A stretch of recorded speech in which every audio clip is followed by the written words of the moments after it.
So in my last video, I ranted about a taxi driver who almost hit me in the crosswalk because they couldn't brake fast enough in the rain, and I was thinking about this problem in a few ways.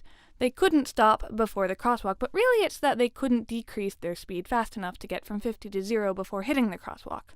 Or maybe it's really that the slope of their decreasing speed, out of all possible slopes, was not a steep enough slope. Too little deceleration. Now, some people after seeing my last video protested my use of the term deceleration. Deceleration, is it even a thing? Or should we say, negative acceleration, because the opposite of speeding up isn't slowing down, it's negative speeding up.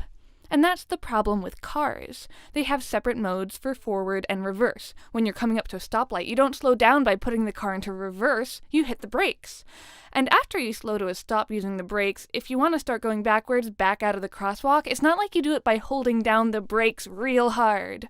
Deceleration stops when the speed of the car reaches 0, and negative acceleration starts when you go into reverse. And when you brake while in reverse, slowing down, you're slowing down, that's negative deceleration, which is also known as acceleration. Yep, hitting the brakes while in reverse actually speeds you up in the positive direction, because really we're talking about velocity, not speed. Velocity, it's speed that cares about direction. Care speed. But if we had hover cars, there's no frictional attachment to the relative 0 position of the Earth. No friction-based brakes that care about things like whether you're stopped or not. In a hover car, you'd be zooming up to the crosswalk, and instead of decelerating by hitting the brakes, because there are no brakes, you'd hit the reverse thrusters that accelerate you backwards, which would slow you down, negatively care speed you up, to the speed 0. But instead of stopping, the hover car would keep on the reverse thrusters and smoothly continue the deceleration curve until it were back out of the crosswalk. And possibly continue until it's very far away so that I don't come after it on my hoverboard. Like, here's a regular taxi. Vroom, shunk, shunk. And then the hover car.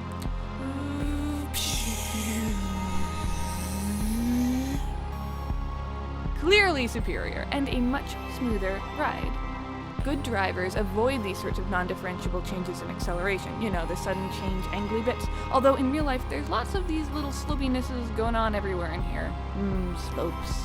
I always found that weird that you get a smoother ride if you keep decelerating in a hover car until you're going backwards than if you just stop. Which is why, to understand what it's like to drive a hover car, I find it helpful to look at the second derivative. Oh, did I mention care speed is the first derivative of position over time and acceleration is the second derivative?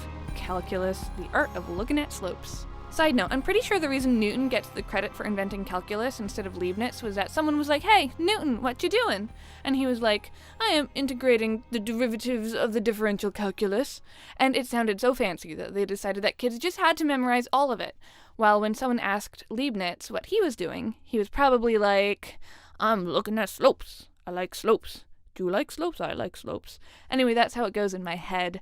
But it's the second derivative that I care about, because when you're driving, that's what you have control over. You can accelerate and decelerate using gas and brakes. That's it. Unless you've got some fancy cruise control that lets you directly input a speed, in which case you can sometimes work on a first derivative level. And someday we'll all be using self-driving cars where you just put in the position you want to go, and then they calculate the rest. Technology lowering derivatives for the common good.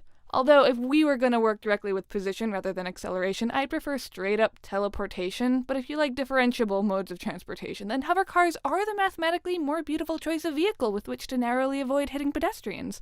Just look at that smooth, flat deceleration that creates a constant sloping downward speed that goes right through the stillness of 0 to continue backwards, which means your position over time as you approach the crosswalk and back away again is a perfect smooth curve of a parabola. And whenever you buy a hover car, you should always check the range of your second derivative, because more powerful thrusters means steeper slopes for your first derivative and tighter parabolas.